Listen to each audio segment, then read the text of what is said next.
Sud Radio, l'invité politique, Jean-Jacques Bourdin.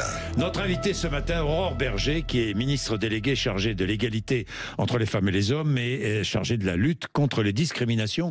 Aurore Bergé, bonjour. Bonjour. Merci d'être avec nous. 50 ans de la loi Veil. Aujourd'hui, c'était le 17 janvier 1975. Promulgation de cette loi. 243 000 IVG en France en 2023. En 2024, c'est un peu plus. Vous avez des chiffres? C'est un chiffre qui reste stable oui. en France. Mais surtout, je pense qu'il faut qu'on accepte, depuis ces 50 dernières années, de changer le regard qu'on a sur l'avortement. Les femmes n'ont pas à se sentir ni honteuses ni coupables. C'est un droit, c'est une liberté. C'est à elles de choisir si elles veulent ou non être mères et le moment où elles souhaitent évidemment le devenir. Et puis à la société de les accompagner dans leur choix pour qu'elles aient choix de la méthode à laquelle elles veulent avoir accès, puisqu'il y a deux méthodes. Il y a deux méthodes pour l'avortement ou chirurgicale, exactement. On a essayé de faciliter aussi les conditions de recours, loin des fantasmes, pas pour que plus de femmes puissent avorter, mais pour que celles qui le souhaitent. Laurence Rossignol le disait, une femme qui veut avorter, elle avorte, et donc l'idée c'est qu'elle le fasse dans des conditions qui sont évidemment les plus dignes pour elle. Donc on a élargi les conditions d'accès, le nombre de semaines a été augmenté de 12 à 14 semaines pour l'IVG. Est-ce qu'il faut encore allonger selon vous? Non, je pense pas. Je pense qu'on est dans la moyenne européenne et je pense que c'est éthiquement ce qui a du sens, en termes de santé aussi ce qui a du sens, et ce qui permet de donner du temps aux femmes, parce que vous pouvez avoir du déni de grossesse, vous pouvez avoir l'incapacité à savoir, vous pouvez avoir la difficulté à prendre une décision, bref, je pense qu'on est aujourd'hui sur un délai qui est absolument raisonnable. Oui, je vous coupe, Aurore Bergé. Il y a encore des entraves à l'IVG. Oui. Pourquoi, par exemple, j'ai vu ce que proposent les associations, pourquoi ne pas créer un répertoire des professionnels qui pratiquent l'IVG? Alors, c'est même dans la loi. Et normalement, ça doit être créé. Mais ça ne l'est pas. Pour deux raisons. Une raison qui est que malheureusement, certains médecins se font menacer et harceler parce qu'ils pratiquent. Et donc, on avait aussi un doute, une résistance de certains médecins à dire « moi, je n'ai aucun problème à le dire ». Mais je ne veux pas être cyberharcelée, je ne veux pas voir ma devanture être attaquée, je ne veux pas voir les personnes qui travaillent avec moi être menacées. Parce que malheureusement, l'entrave à l'avortement, ce sont aussi des militants anti-choix, anti-droit, qui continuent à taguer des lieux qui pratiquent les IVG, à menacer des associations. Donc malheureusement, il y a encore ça. Et puis, il y avait des éléments plus techniques d'arriver à pouvoir cartographier. Moi, je pense qu'il faut le faire parce que... Vous allez engager, vous allez prendre une je sais pas, sous quelle forme? L'objectif, c'est encore une fois de faciliter la vie de celles qui veulent avoir recours à l'avortement. Donc il n'y a pas besoin même d'éléments réglementaires législatifs, c'est déjà la loi. Il faut qu'on garantisse tout simplement son application, parce qu'une femme, encore une fois, qui veut avorter, elle doit pouvoir savoir comment faire le plus proche possible d'elle, évidemment. Et c'est repérer, évidemment, en lien avec les ordres, les médecins, les sages-femmes aussi, qui pratiquent l'IVG, puisque vous savez que les sages-femmes pratiquent les IVG et qu'on a même élargi cette possibilité sous le contrôle d'un médecin pour les IVG chirurgicales. Donc je pense que ce serait important encore une fois, tout simplement pour se repérer quand on est une femme et qu'on veut avoir recours à l'avortement. Une liste de professionnels. À voir, est-ce que c'est une carte, est-ce que c'est une liste, mais en tout cas, l'idée c'est de se repérer, de donner accès à l'information, et je le réaffirme, de continuer à lutter contre toutes les entraves, notamment contre ceux qui, anti-droit et anti-choix, au-delà de la manifestation, qui est leur droit, en viennent à taguer, à menacer, à insulter, ce qui est évidemment intolérable. Est-ce que vous allez supprimer la clause de conscience spécifique permettant aux médecins de pratiquer une IVG? Je ne crois pas. Je pense qu'il ne faut pas rentrer dans ce débat parce qu'on a trouvé... Je peux comprendre que ça choque, évidemment, les féministes et les personnes qui sont engagées. Par contre, je pense qu'on a trouvé aujourd'hui un compromis qui permet de garantir l'accès à l'IVG et qui garantit aussi, pour des médecins qui ne souhaitent pas le pratiquer, et je le respecte, de ne pas avoir à le faire. Ce qu'il faut, c'est qu'on ait suffisamment de médecins, suffisamment de sages-femmes, partout sur le territoire, notamment dans nos territoires ruraux, parce que c'est ça la première difficulté qu'on a, c'est la garantie de l'effectivité de ce droit, et on n'est pas toutes égales en fait en fonction du territoire où on vit. Et c'est ça, moi, ma préoccupation, c'est garantir l'accès partout sur les territoires. Alors mais pour garantir l'accès partout sur les territoires, il faut qu'on ait donc des médecins et des sages-femmes qui continuent évidemment à s'engager. Et il faut des moyens. Pourquoi ne pas sanctifier les moyens dédiés à l'IVG à l'hôpital? Alors, les moyens, ils ont été augmentés, année après année. Oui. Donc, il n'y a pas d'inquiétude à avoir. Mais dans certains hôpitaux, c'est un peu marginalisé, vous le savez. Alors, je pense que ça l'est de moins en moins. Ça l'est de moins en moins parce qu'encore une fois, on a élargi les conditions d'accès à l'IVG. Quand vous passez de 12 à 14 semaines, quand pour les IVG médicamenteuses, vous passez de 5 à 7 semaines, quand vous constitutionnalisez l'IVG, vous dites aussi très clairement aux Français qu'en France, ce droit n'est pas négociable, que ça fait partie en fait des libertés fondamentales qui sont les nôtres. Et vous voyez bien d'ailleurs que dans toutes les démocraties dites illibérales, que dans tous les régimes qui deviennent plus régressifs et plus répressifs, eh bien les premiers droits qui sont attaqués, c'est les droits des femmes et notamment la maîtrise par les femmes de leur corps. Donc nous, en France, c'est pas négociable. Donc ça permet aussi, je pense, de remettre en lumière ceux et celles qui pratiquent les IVG.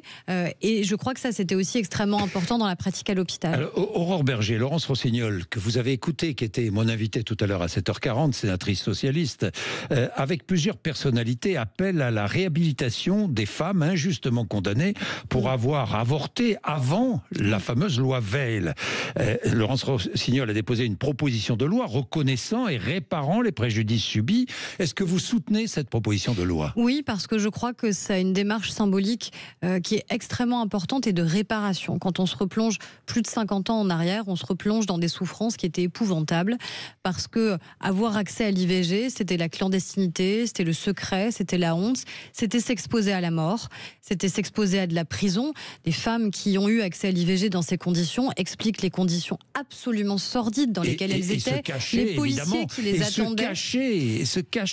Claudine Monteil, qui était l'une des signataires du manifeste des 343, qui me racontait ces dimanches, c'est Simone de Beauvoir, qui a été une de celles qui a aidé et soutenu des jeunes filles et des jeunes femmes. Eh bien, il y avait une voiture de police qui attendait en bas de chez elle les jeunes filles, les jeunes femmes apeurées, terrorisées, qui montaient, qui avaient recours à l'IVG dans des conditions clandestines.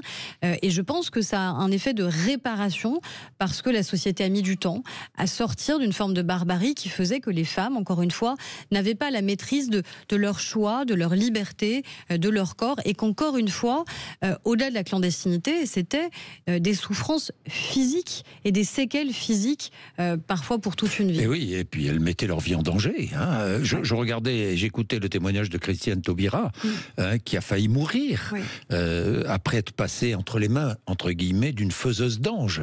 On les appelait les faiseuses d'anges, je me souviens. Parce qu'il faut s'imaginer que c'était des cintres, que c'était des sondes. C'est comme ça qu'on pratiquait, parce qu'on faisait ce qu'on pouvait.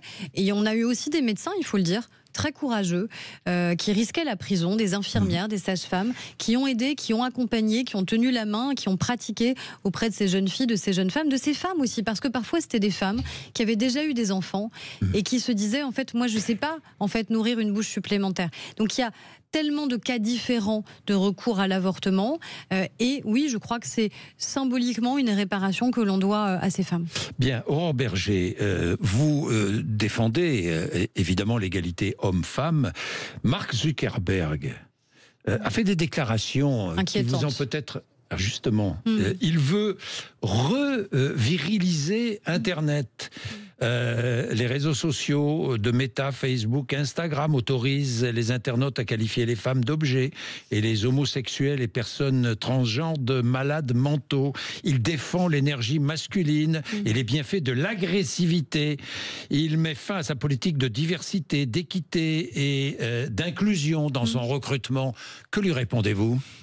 Je trouve ça très inquiétant, c'est-à-dire que Donald Trump n'est pas encore investi, qu'il anticipe en fait et qu'il se met complètement dans sa roue. Peut-être qu'il a peur des conséquences fiscales, économiques que ça aurait si il ne se mettait pas en accord avec ce que fait Elon Musk et ce que prône en fait cette partie-là des États-Unis. Et je pense que c'est très inquiétant parce que ça façonne aussi notre manière de regarder le monde. On passe tellement de temps, nos enfants, nos adolescents passent tellement de temps sur ces réseaux qui sont d'ailleurs de moins en moins sociaux, qu'évidemment qu'après après, ça déforme la manière avec laquelle ils peuvent appréhender notamment les questions d'égalité, de respect entre les femmes et les hommes. Déjà, je pense que c'est suffisamment viriliste. Il suffit de regarder aujourd'hui la moindre femme, moi je le vois même à titre personnel, la moindre déclaration que je peux faire, regardez les commentaires que ça suscite, graveleux, insultants, menaçants notamment. Et les femmes, malheureusement, subissent beaucoup plus d'attaques et des attaques d'un autre type. Après l'ère du wokisme, c'est celui de l'homme fort.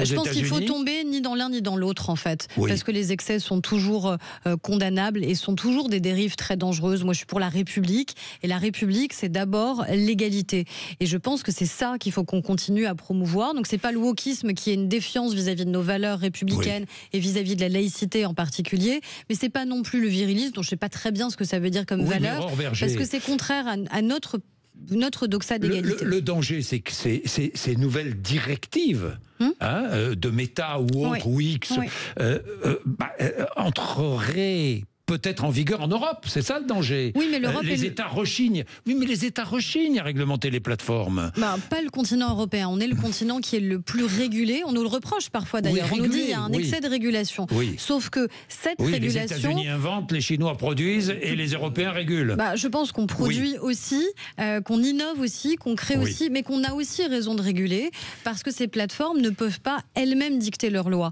Et c'est bien ça la difficulté. Moi, dans les sujets que j'ai à traiter sur la question de l'égalité, il y a la question des violences, il y a la question des violences sexuelles, il y a la question du fléau que représente par exemple la pornographie pour nos adolescents, c'est-à-dire avoir accès à des millions de contenus d'une violence absolument inouïe. Mais où en est la réglementation ? Eh bien là-dessus par exemple, c'est ce qu'on fait sur le porno dans notre pays, c'est-à-dire qu'on a maintenant une véritable authentification pour garantir que les personnes qui viennent sur ces sites sont des majeurs, alors qu'avant c'était du pur déclaratif.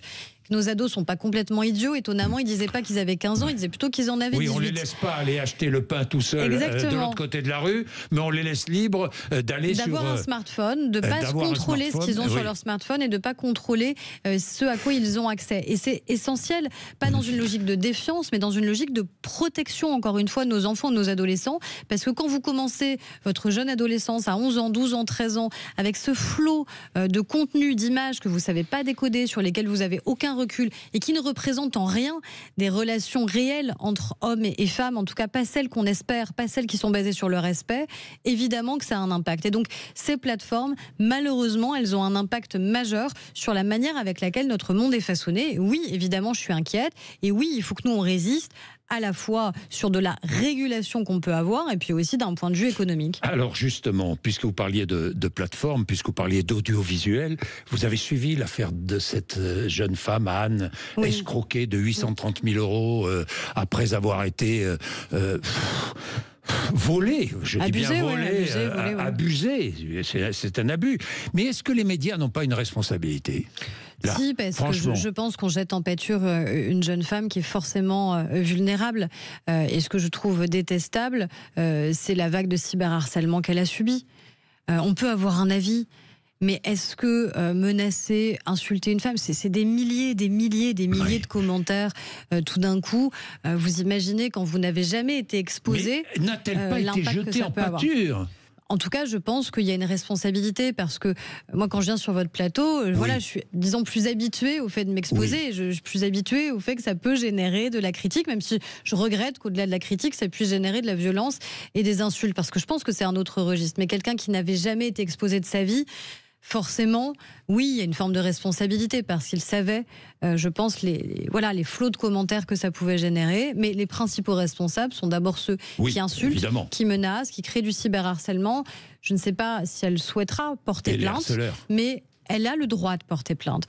Toutes les femmes, tous les hommes qui sont cyberharcelés, c'est pas un espace de non-droit. Ils peuvent porter plainte. Il y a des condamnations régulières pour, encore une fois, des personnes qui malheureusement ont vu comme ça des milliers et des milliers de comptes les harceler, les menacer. Et je pense que c'est important aussi de le rappeler que c'est un espace de droit et un espace régulé. 5 féminicides depuis le 1er janvier, c'est déjà trop. 136 en 2024.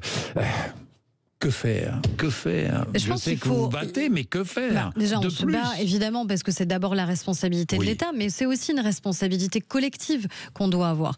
Le point commun, malheureusement, dans les féminicides qu'on a eu depuis le début de l'année, c'est que ce sont des femmes qui avaient voulu reprendre le contrôle de leur vie et qui étaient en instance de séparation, qui venaient de se séparer. Donc ça veut dire qu'il y a cette image dans la société que la femme, en fait, elle appartient à son compagnon. Et qu'elle n'a jamais le droit de se séparer, qu'elle n'a pas le droit de choisir sa vie, qu'elle n'a pas le droit avec qui elle veut poursuivre ou pas sa vie de couple. Et c'est ça le véritable problème, c'est qu'on a encore cette image-là qui persiste dans notre société. Et que c'est ça qu'on doit combattre à la racine et dès le plus jeune âge. Quand on parle d'égalité, quand on parle de respect, quand moi je me bats pour qu'on ait enfin des cours de vie affective au sein de nos établissements scolaires, c'est pourquoi? C'est pour que ce respect il soit inculqué. Il en aura parce que c'est la loi, parce qu'on s'engage avec Elisabeth Borne et parce que c'est une nécessité aussi pour que nos enfants, dès le plus jeune âge, sachent ce que veut dire le respect et l'égalité. Parce que c'est ça qui est en jeu dans notre pays. Parce que si on ne vous l'apprend pas dans votre famille, alors il faut que la société dise très clairement, encore une fois, comment on peut ou comment on ne peut pas se comporter. Aurore Berger, est-ce que vous allez changer la définition du viol et y inscrire le consentement? Alors c'est d'abord les parlementaires qui vont le faire, parce que c'est un travail, moi j'y suis favorable, c'est un travail transpartisan par Véronique Rioton, par Marie-Charlotte Garin notamment, députés de deux groupes différents, Renaissance et les écologistes qui ont travaillé depuis plus d'un an. Ce sera soumis bientôt en débat? Elles remettent leur rapport la semaine prochaine, qui est favorable à une évolution de notre code pénal. Pourquoi? Pour deux raisons à mon avis. La première, mieux caractériser, mieux définir, pour aussi mieux condamner ceux qui se sont rendus coupables de ce qu'est un crime, puisque le viol est un crime, quelles que soient les circonstances, quelles que soient les personnes. Et d'autre part aussi, encore une fois, envoyer un message à la société qui est de dire que ça n'est pas parce qu'on ne dit pas non qu'on dit oui. Et pour avoir été avec des collégiens la semaine dernière, c'était pas une évidence pour eux. C'était pas une évidence qu'une jeune fille qui disait non, ça voulait vraiment dire non. Et je pense que ça, il faut aussi le rappeler, qu'encore une fois, il y a des principes essentiels qui doivent absolument être respectés et que le consentement, c'est évidemment quelque chose qui se respecte et que, en vérité, dans une relation normale, on sait. C'est quand ça devient anormal, mais ça, encore faut-il qu'on nous l'enseigne, qu'on nous l'explique, qu'on nous l'apprenne, qu'on nous le transmette. Aurore Berger, un peu de politique pour terminer. Vous êtes ministre du gouvernement François Bayrou. Pas de censure hier. Beaucoup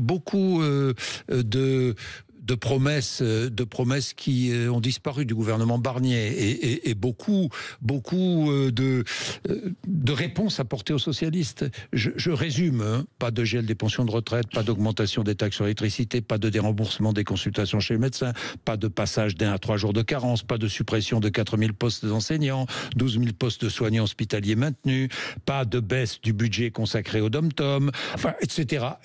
Il y en a beaucoup. Pas le début du commencement d'une économie, ce n'est pas moi qui le dis, c'est votre ancien collègue Guillaume Kasbarian, des dépenses supplémentaires, des hausses d'impôts. Il est député Ensemble pour la République, vous êtes d'accord avec lui ou pas ?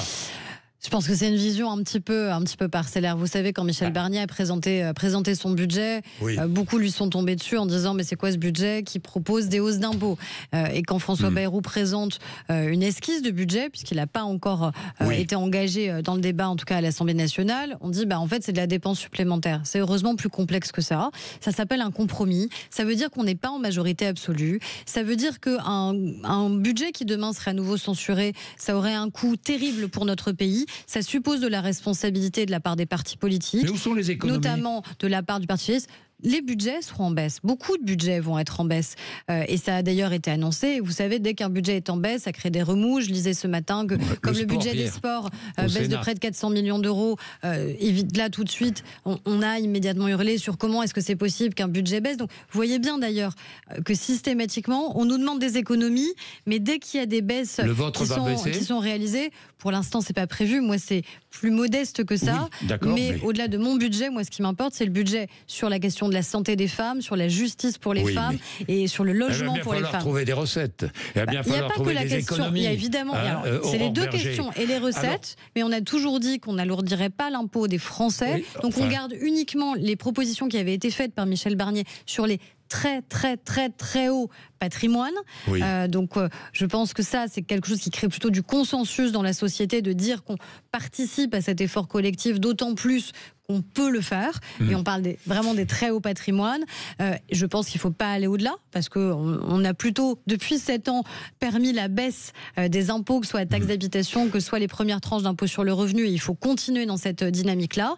Et puis oui, il faut qu'on assume, en effet, des baisses de dépenses. Et c'est ça qui est le plus difficile. Est-ce que, Aurore Berger, la flat tax va passer de 30 à 37%? Je ne crois pas que ce soit... C'est une hausse d'impôt, ça. Je ne crois pas que ce soit à l'ordre du jour. Mais en tout Vous cas... dites non.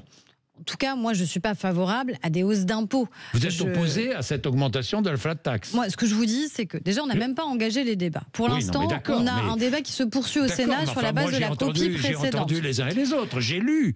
Elle va passer de 30 à 37%. Écoutez, moi, j'attends que ce soit présenté. Moi, j'attends que ce soit présenté. Par principe, vous savez, avec le président de la République, depuis 7 ans, on a baissé les impôts des Français. On a baissé les impôts des Français.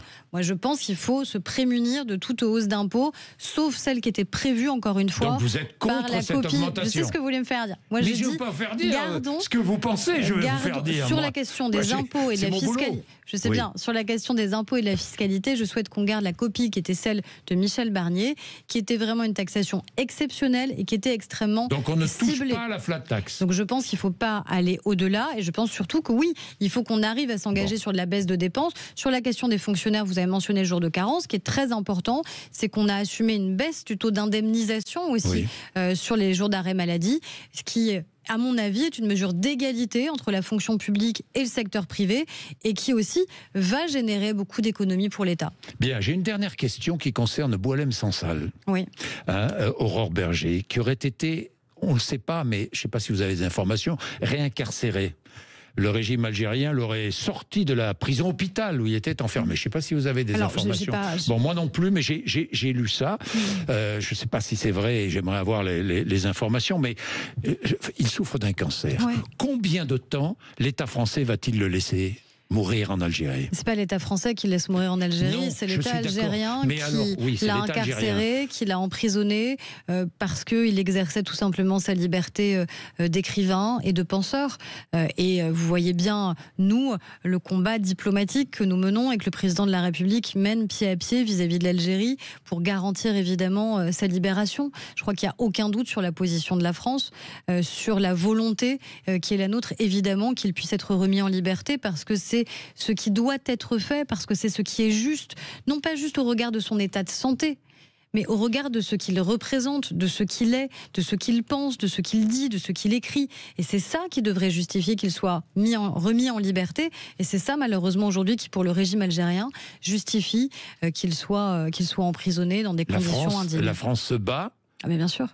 Il y aura de nouvelles initiatives. C'est un engagement personnel du président de la République qu'il a pris. Il en a encore parlé, vous voyez, devant nous en Conseil des ministres cette semaine. Donc évidemment que c'est un engagement. Qu'a-t-il dit? Et parce que je crois qu'il n'y a aucun doute sur le fait que le président de la République trouve que cet emprisonnement, qu'il soit dans un prison-hôpital ou dans une prison, est évidemment indigne pour quelqu'un qui est un grand écrivain, un grand penseur et qui est franco-algérien. Et qui doit donc pouvoir revenir dans notre pays s'il le souhaite, à défaut malheureusement de pouvoir être libre dans le sien. Merci beaucoup, Aurore Berger, d'être venue nous voir ce matin sur l'antenne de Sud Radio. Il est 8h57. Patrick Roger, juste après les informations de 9h.